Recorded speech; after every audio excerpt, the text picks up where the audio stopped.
The University of Detroit Mercy presents another brand new episode of Ask the Professor, the radio show on which you match wits with University of Detroit Mercy professors in an unrehearsed session of questions and answers. Today's program was recorded using Zoom video conferencing technology.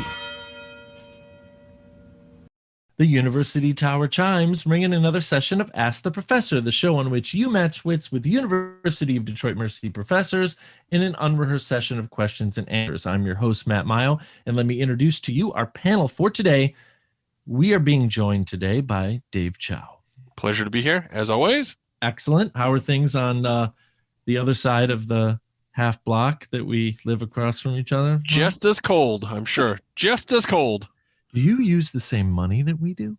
That's in smaller denominations. That's all. We have them unmarked. Nice. What's any hubbub over on your side of the neighborhood, Dave, or is everybody just keeping to themselves? Well, this morning everyone kept to themselves, and like this morning having to wake up with a crack of dawn to shovel. I'm like, oh. Yes, absolutely. And because my wife also goes in early, I at least want to clear out the driveway. So if she's got to be in at 6, I've got to be out there shoveling by 5. Absolutely, you do. So I'm pulling Mayo hours. Now, someone I know was out there for a long time shoveling this morning, Mara Livesey, because we were talking about it earlier. Are your legs back to room temperature? My legs are back to room temperature, feeling great. It only took me half an hour, and by the end of it, my legs were tingling. I bet. It was cold. It made me start thinking, since you were a ballerina, still are a ballerina, if you had, your legs insured or anything like some of the big time dancers do. Ever since I quit, it's just not worth the insurance money. I'm not that valuable anymore. Oh my! We beg to differ. We value you for your mind. Yes. Thank you. Exactly. Thank you. We just want you to feed the cats. That's why I'm valuable to them, for sure. Yeah, the cats are thinking in their minds, like, get out there and like get your blood pumping by clearing the walks so we can get some food at some point today. Come on, human, get to it. Yeah. Cat DoorDash. Stephen Manning is here with us today. So, what's shaking, Stephen? This talk about snow shoveling, I have a couple of neighbors who we really haven't had that much snow this year. But one neighbor I know lives like 5 houses down, got last year for Christmas what he claims is the best Christmas gift he's ever received or ever would, from the Christmas Story. He got a snowblower. Nice. And we get, an inch and a half of snow. He's got that baby fired up. Now, I'm very grateful. He goes all the way up the sidewalk, including in front of my house. So nice. It works to my advantage, but it's almost like you have one of these things. You've got to fire the thing up when you get the tiniest bit of snow. And it's quite hilarious. There are now maybe 4 guys in the neighborhood. They're out there fully bundled up with their machines running up and down the sidewalk. It's crazy. It's crazy. I'm out there with my little shovel, Stephen, is this like high level stuff? Is this thing running an auger, like the giant screw that really throws the snow?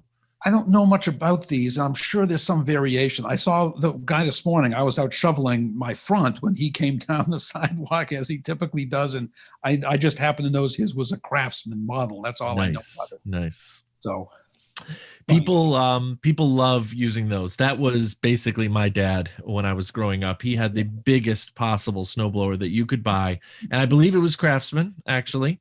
And he would go pretty much the whole neighborhood over and just be super happy about it. Like, this is the greatest thing ever, Yeah. But we don't get snow like we did when I was a kid, at least not since 2014. There, I said it out loud. But, I heard that the average annual snowfall in this area is 40 inches.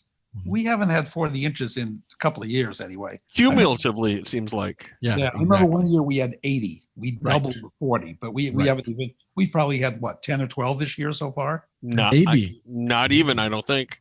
Yeah. Someone who I don't actually know if they like to shovel snow, but who really does is Dan Maggio. I love to shovel snow, and we have 2 snowblowers. So we have a gas one, but we just bought a smaller battery operated one, which works great if it's about an inch or two of fluffy snow, but Sure. not of this snow here. Yeah, this was heavy stuff, right, Dan? It was but I love being out in the snow. So I grew up where in Erie, Pennsylvania, where I think they average 120 inches a year. And the lake effect, yeah. Yeah. So, I love I love the snow and love and shoveling and all that. So You want to trade one of the snow blowers for an espresso machine? I'll have to check with the entire household on that. Then I could tell be you one what. of those, then I could be an additional one of those guys I was talking about. I'd be Yeah. like the fifth guy out there in one block with the snowblower going up and down the sidewalk. I tell you what, Stephen, I'll help broker this for like a ham sandwich. But Dan's going to ask you for 2 first-round picks over the next 2 years. That's bottom line. That's how Yeah, what it's that's going to take. But there'll be picks for curling, so Yeah, that's it. Thank you for chiming in. Professor Beth Oljar is here with us today. good to be here. Excellent. So I actually don't know this, but I have a feeling I'm about to get schooled, having grown up in Washington State.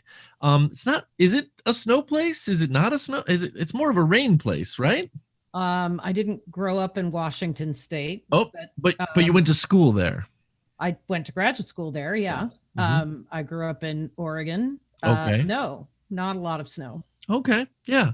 In Oregon, doesn't it depend on which side of the range you're on, if I remember correctly? Yeah, I mean, you're more likely to get snow east of the Cascades, right? I grew up west of the Cascades, Got it. closer to the Oregon coast. So no, we didn't. It was a big deal when we got snow. It didn't happen very often, and very rarely did school close Sure. for that Sure. reason. So School closes pretty rarely around here, too, but that's for different reasons right now. exactly. Yeah. No snow days now. Yeah. Geez. I mean, there are, but they have a different feel. That's all I got to say. That's right. Professor Jeff Boats is here with us today. Howdy. So now you went to graduate school, if I remember correctly, in El Paso. What's the snow situation down there?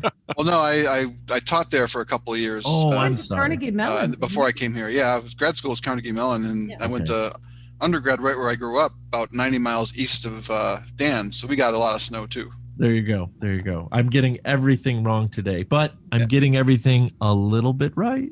Go St. Bonaventure. I just got to say, by the way, they St. Bonnie. yeah, the Bonnies basketball, they look good this year. Legit That's good. right. That's, And not yeah. a single senior on the team either. They're going to be even better next year. Oh, wow. That's incredible. We actually may get to see a men's and women's basketball tournament this year, God willing. So let's see what happens, huh? I hope. I know where everybody went to graduate school. I don't know where Mara went. I do. Illinois. Tell right? you, it's the same place Matt went. Oh, Oh, you went to University of Illinois, right? Yeah. Was it UIUC that you went? UIUC. Mhm. Okay. And it's like Penn State linebackers, Illinois organic chemists. Awesome. Hey, folks, this is a program where you can send us questions regarding anything. I know it'll probably make people angry if I say it, but we'll take a set of questions about famous linebackers. If you stump the panel, you win one of our prizes. If you don't stump the panel, you win one of our prizes. You can send the questions in a number of ways. You can email us at atp@udmercy.edu, find us on Facebook and Instagram, or listen on your favorite smart speaker by asking it to play Ask the Professor at University of Detroit Mercy. Okay. This is a set of questions sent in. Dear professors, here is a list of 10 questions about my favorite sport, which is swimming. A passing grade is 8 out of 10. Who is doing this to us? I swear. Good luck. This is a courtesy of Mara's biochemistry class last semester, written by Ishani Malhotra. So thank you for sending those in. I had Ishani in class last year too. Let's see what we can do with some questions about swimming. As we are swimming in controversy about these upcoming Olympics, what was the first year that swimming was used in the Summer Olympics? Ooh. That's got to be early. 1940. 52. 1912. I'm waiting for Beth to chime in to see if she can. I said 1916. Oh, I'm very sorry. You're all dead wrong. What was the okay. first one? Like 18 something? It was the first ever Olympics had Oh. swimming, which was 1896. 1896. Yeah, There we go. 1896. One of you had, I think, an 8 in one of your answers, so partial credit. Cool. Who? We'll take it. I think that most of you will be able, in the popular culture, at minimum, to answer this one. Who has the highest number of gold medal winnings ever by a single athlete, a single set of Olympic Games? Michael Phelps. Gotta be Phelps. Michael Phelps or Mark Michael Spitz. Phelps. Yes, definitely Michael Phelps. And it doesn't say what it was here, but it was like ludicrous. Wasn't it like 9 gold medals or something like Like that? 7? Something like that. Yeah. No, Mark Spitz, he had 7. Okay. Olympics. I'm pretty sure it's Or 6. I remember it was my first Olympics that I remember watching was 72. So Phelps was Okay. somewhere in the 20s, like 25 really? or something. Yeah, because he incredible. went to like 3 or 4 Olympics and just always Total. Yeah. Right. Yeah. Well, not Right, in but one he Olympics. also holds the record for total number of gold medal winnings by a single athlete at a single games, which I think is, yeah, Something like 8. yeah, exactly. And just think about it. He was here, right before that. He was training at U of M. That's right. Yeah. Where all the good swimmers and Yep. ice skaters do, right? I did a Rosetta Stone commercial with him Interesting. No because he way. was going to Beijing. So Oh right, I remember that. yeah, I did that commercial. Learning cool. What do you know? Learning Chinese. I always, Of course, yeah. That's why he hung around with me, right? Not a chance. I always remember thinking of Michael Phelps winning medal after medal after medal, and like, there's some people who are on, I don't know, like the team handball squad, and they practice for like 4 years, and they get 1 medal at the end, and they have to, practice the whole Olympics and everything. Tough life, tough life. That's a huge sport in Europe. Yes, it is. It is. Who was the first man who swam the 100-yard freestyle in basically 1 minute or less? Mark Spitz. Johnny Weissmuller. Nope. The initials are JSL, but I don't have anything beyond the J. The last name, starts with LE. Well, I was going to go Johnson Space Labs, but that's not going to work. JSL. It says here it's J. Scott Leary is the name. Probably from some time ago. Let's see here. How old is the world's oldest competitive swimmer? Whew. This is cited from swimmingworldmagazine.com. 33. No. wasn't there a 100. swimmer last year was about 40 something? Actually, 100? Jeff hit the nail on the head. There's a Nuh-uh. 100-year-old registered competitive swimmer. Oh, not in the Olympics though.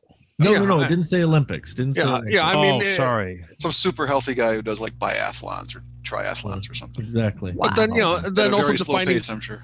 and then defining competitive. I mean, we can have competitive pinochle. I mean, it's like, I think if you're 100 and you can finish a triathlon, you won. Yeah.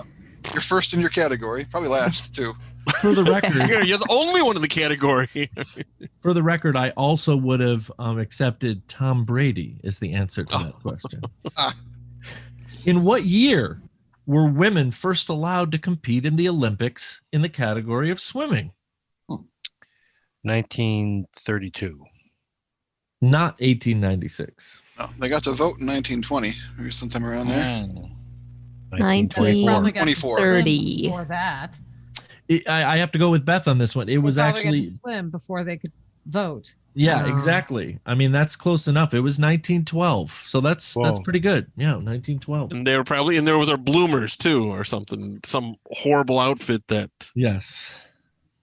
Real aerodynamically sound. Oh, yeah. Yeah. Well, that's because of the they were buoyant. They really didn't even swim. That's all. I mean, According to a Swimming Fun Facts website that was used to cite for this question, what % of Americans have never tried to swim? Oh, it's probably pretty big. 38%. really? Like Dan's answer, something What? around there. 50? 70%. Or What? 50, 60? 20%. I said 70. No. Higher than that? No. everybody no. at my school growing up had a Beth swim is class. close. Beth is close by splitting the difference. It's 65%. What? No Really? way. Never tried to swim? Never tried to swim. I remember being stunned when a friend of mine in grad school, who's still a friend of mine actually, and the guy who told me that he expected papers by women philosophers to be less good. I remember being stunned when he told me that he never learned to swim growing up. I'm like, really? How do you grow up and not learn how to swim? It's As an a- important life skill. Yeah, I I mean, was really impressed by my brothers who went to Cornell. You have to pass a swim test to graduate. That's right. That's Yeah, right. it's Cornell. awesome. Any Classic. degree? There's a specific test you must pass. It's like a 100 yards or I don't know. Yeah, I mean, it's Meter, not nothing. 100 Yeah, I meter. mean, I had to have it in Detroit Public Schools. I had to have it in high school. Not to Yeah. say that I was any good at it, but at least I know how to swim we had- somewhat. I could dog paddle. I mean, Sure, Well, I let's- was about 4 when I learned how to Yeah. swim. Sure. We Well, had let's 10 not- weeks of swim class a year and when I was growing up. Oh. I mean, Well, we're, nobody wants to hang out in the kiddie pool with you. You damn sure better learn how to swim so you can be in the grown-up pool. That was what I did. the truth is that we're pretty spoiled growing up in the Great Lakes region. We can just walk about 1 mile in any direction and fall into a wet hole. So, yeah. Last question here. Thanks, Ishani, for sending these in. These have been great. These The are first great. ever swimming goggles were constructed from what? like Glass. welding goggles or something like that. Sadly, a part of an animal. Oh. No. It's not a part of the eye, is it? No. Animal. So are they It's made a of like fiber or a skin, like a skin or intestine. On, Yeah. No. An Beth, eggshell. what were you guessing? I'm trying to figure out how you see through a part of an animal. Yeah. Well, they could have They put glass in it. refined it or something. yeah, So they it's put like glass ivory in or- what it is. So it's not that you're looking through a part of an animal. It's that it has a certain shape. Oh, the butt. Well, the pelvis bone. Ah! Are you talking about? Just the anus. No, Oh. no. Sadly, each of the eye coverings was a hollowed out miniature turtle shell connected in the middle, and then glass Oh. was put. Oh, I see where you're going with that. I was totally on the wrong. Oh, thank God. So that's yeah. Too far off. I was thinking ivory is what it was made. Okay, but tortoise shells. I was even gonna go like oyster shells or something like that, but okay. All right. Thanks for sending those in, Ishani. Thanks, Mara, for helping motivate these students. Okay, dear professors, it's been a while since I've sent questions, but after a long hiatus, I've been motivated to send you some during the good old pandemic. After all, there's nothing else to do during partial lockdown. And also, these are a few months old. The average summer temperature here in Palm Springs, California is 110 degrees Fahrenheit. Oh, So I might as well stay inside and do some question. More importantly, I want more mugs. I have 2 mugs. I want more mugs. Okay, well, let's get right on that. I've decided to confuse the panel as thoroughly as I can by writing 10 questions about Franz Kafka. 10 questions are attached. You'll receive a passing score by answering 11 correctly. Very well done. Very well done. This is, of course, from Palm Springs, California, Alan Ira, who's sent us many questions over the years. Thank you very much, Alan. That's great. Kafka. Wow, that's really okay. This is going to be interesting. Now, these Oh, are boy. not too dense, but just dense enough. no, we'll be really dense. So What subject did Kafka originally intend to study when he enrolled at the University of Prague? swimming. Death. Medicine. Philosophy, Entomology. chemistry. Epidemiology. For the record, he switched from this mystery subject to doctorate in law. He switched to law at the end of it, but no, it was let's see. I want to make sure I get this exactly correct. It's actually what my undergraduate bachelor's degree is in. Biochemistry. Chemistry. Chemistry. Yeah, Chemistry. it says chemistry. Chemistry. Oh, Nobody listens. It does say Say that. chemistry. Oh, I'm sorry. I'm sorry. I'm doing my best here, even with my headphones on. Chemistry was his first love, and then he switched to ended up receiving a doctorate in law. In the story The Trial, what crime was the main character accused of committing? Hint, this is not a trick question. Murder. What I think. I'm not Hmm. sure. That's not what it Did says. they actually say the crime in the story? That's the correct answer. Wow. It says, in the end, he was arrested and prosecuted by a legal bureaucracy which never revealed to the character Joseph or the reader the nature of the crime. Didn't matter what he did because it didn't matter whether he did it. Mm-hmm. Kafka worked several years for an insurance company. What type of insurance? What type of insurance did Kafka handle in this job? This is pretty interesting.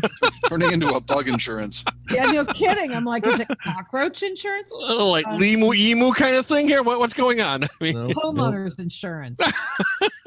Life insurance. That would be even funnier. Haven't heard it yet, I don't think. Fire insurance. Health insurance. Flood. Flood. oh, Giant Earthquake. bug insurance. That's so great. Alien abduction insurance. He Probably did. could use that for sure. He did workers' comp is what he was working with. all right. Okay. Well, it's 11. Still got a gun for 11 correct out of 10. Oh my gosh. This is wild. What did Kafka instruct be done with his papers and all of his writings after his death? A, he instructed his works to be submitted to prominent Prague publishing companies. B, he instructed that his works be read at universities. C, he instructed that his works be translated into English. D, he instructed his works to be donated to the McNichols Campus Library at University of Detroit Mercy. I like that I'm gonna last rule one. out D. I'm going to go on a limb and rule out D. Yes. Oh my gosh. This is wild, but how shall I put this? On brand. None of the above. In his will, he instructed his Well, can I friend guess? and executor Max to burn, Burn them. I knew. I was Everything. going to Yeah. say he instructed they be burned. Okay. Mhm. and it says Max did not follow those instructions. Just as good to say that they're hanging out in the McNichols Library, though. That's great. Yeah, I'm sure. Probably had like publishing rights or something like that. So, According to Wikipedia, who called Kafka the Dante of the 20th century? Another famous author. Dante. Oh, No. Not the right century. Oh. Nietzsche? William S. last- Burroughs. Nope. Last name starts with the letter A, and if I give away the other initials, it'll be pretty obvious. Is it Milne? Z? A. Milne? Mm-mm. Well, what initial could you give us that would give it away? Hans Christian Andersen? X, Z, Q. as Dan goes down the Scrabble route here. No. Austin? The Jane initials Austen? are WHA. Auden. It was Auden. Yeah. WH Auden. Oh, I see. Okay. Yeah. Sorry. I didn't consider that was a possibility. How many times was Franz Kafka married? 3. 5. You're Say pie. Would be a Kafka-esque type number.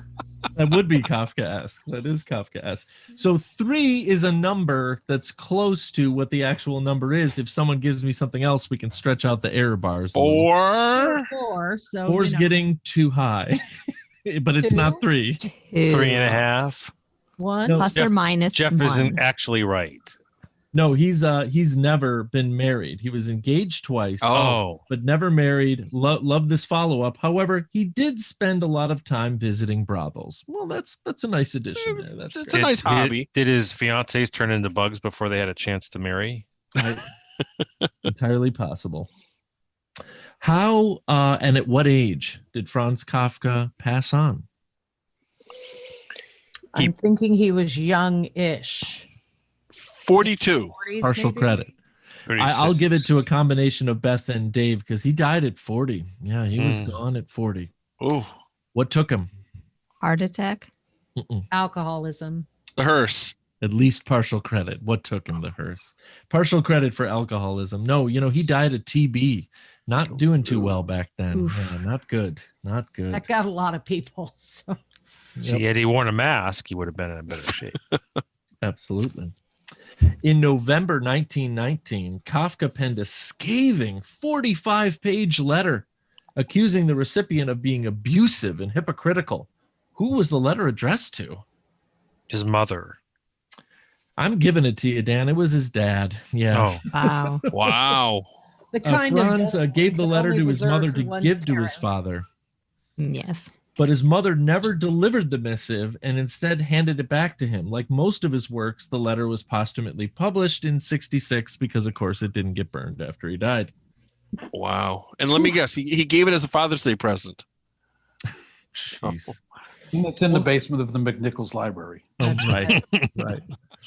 What's the name and occupation of the main character from the novella Metamorphosis, who woke up one morning to find he's been transformed into a huge insect? It was a lawyer, right? No. It actually says here, Beth, he was a traveling salesman and cloth merchant, but it also has the name. Oh, I was going to say Jacob Kage's assistant? No. No? No. Not the Flymaster. Okay. First name starts with G. Same as former chair of our biology department, but without the Y at the end. Gerald. Greg. So Gregor. Gregor was the Gregor. name. Gregor Samsa was the name of the traveling salesman and cloth merchant. Yes. Cloth merchant. There's I a guess living. I could have read a little further down the list here. I feel bad, but hopefully Jim will forgive me. It says, I always try to have a religion question to keep Professor Tubbs happy. What was Kafka's religious identification? Atheist? Protestant?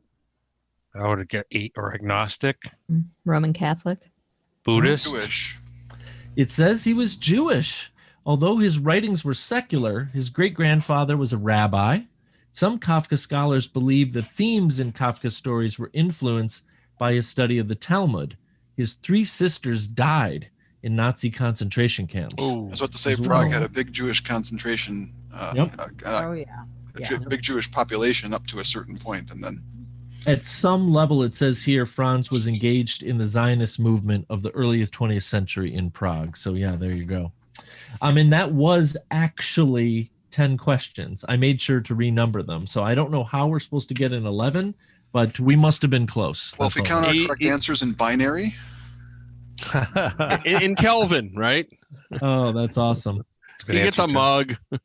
It's been a while since we've had some professor favorites. So, it's for some people, it's a snow day today.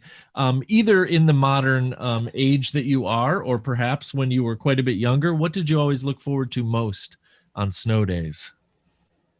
Ooh. Sledding. Of course, sledding. Yeah, sledding, Absolutely. tobogganing. Yeah.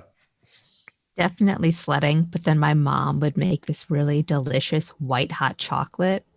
Oh, put it in this thermos, and when you'd sled and get cold, we'd come to the car and drink it. Ooh, Man, that's awesome. Uh-oh. White hot chocolate. That's the real deal. We didn't get enough snow that I really ever had, anything in particular to look forward to. So I don't have an answer. Oh, that's Matthew. okay. Okay, I got a real bad one though. All right, I might as well confess. Did you guys ever go bumper hitching or shagging? Oh, sure. Oh yeah, all the time. That's how I used to get home from school. Well, not that far. Jeez. Way to go, Marty McFly. Did have a misspent youth. So. oh, I just figured out what you meant by that. My mind was racing. Yeah, and not that kind of shagging, okay? I mean, and not the Jim Tubbs shindig shagging either. So So you would just skate on the soles of your shoes. if you're lucky, Yeah.